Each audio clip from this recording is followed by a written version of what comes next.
Hello and welcome back. So far in the minimum and maximum problems, we've looked at global maximums and global minimums.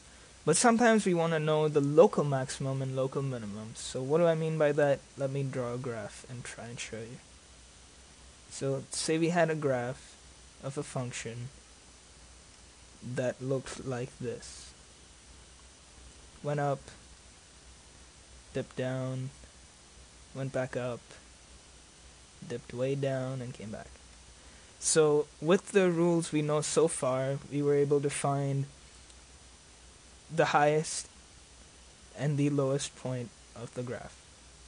But what if we wanted to find this point? This is called a local minimum, and this is a local maximum of the thing. And this is another local minimum. How would we find these points if we were looking for them? And the way we find these is pretty similar to what we've been doing before. Step 1 is to find the critical points.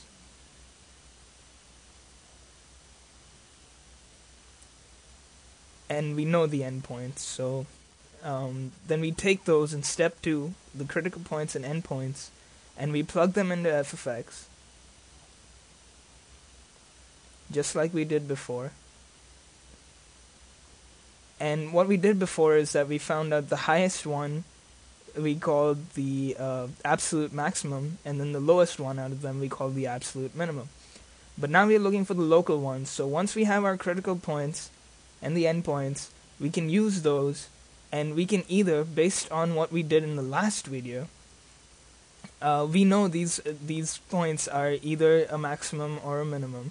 But to figure out if it's a maximum or if it's a minimum, there are two ways to do this. One of the ways is we can combine what we did last time by figuring out if the function is increasing or decreasing on one side, and then figure out what's happening on the other side. And as you can see, this slope is a positive slope, and this slope of this tangent line here is a negative slope. So if you're going from positive to negative, we are looking at a local maximum. On the flip side of things, if we are going from a negative slope to a positive slope, then we are looking at a local minimum. And that should make sense, because we're going positive to negative. And if you don't know how to figure out how the slopes on either side, or how to figure out how functions change around the critical points, look at the last video and I explained it in that one.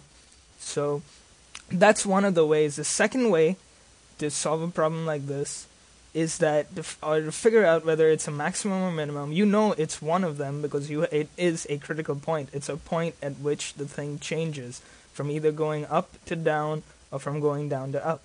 So the second way to do it, I'm just going to call this Roman numeral 2, is to find f double prime of x, which is the second derivative, and then based on what f double prime of x is, if f double prime of x is less than 0, then you're looking at a local maximum. And if f double prime of x is greater than 0, then you're looking at a local minimum. And if f double prime of x equals 0, well then this test fails. So you cannot use this test. Then you have to go back and then manually do the first way of doing it, where you pick one value, arbitrary value on the left side of the critical point, and pick one on the right side of the critical point, then plug in that value into the derivative function, and see which side is negative and which side is positive. If you're going from negative to positive, then you're looking at a local minimum, and if you're going from positive to negative, then you're looking at a local maximum.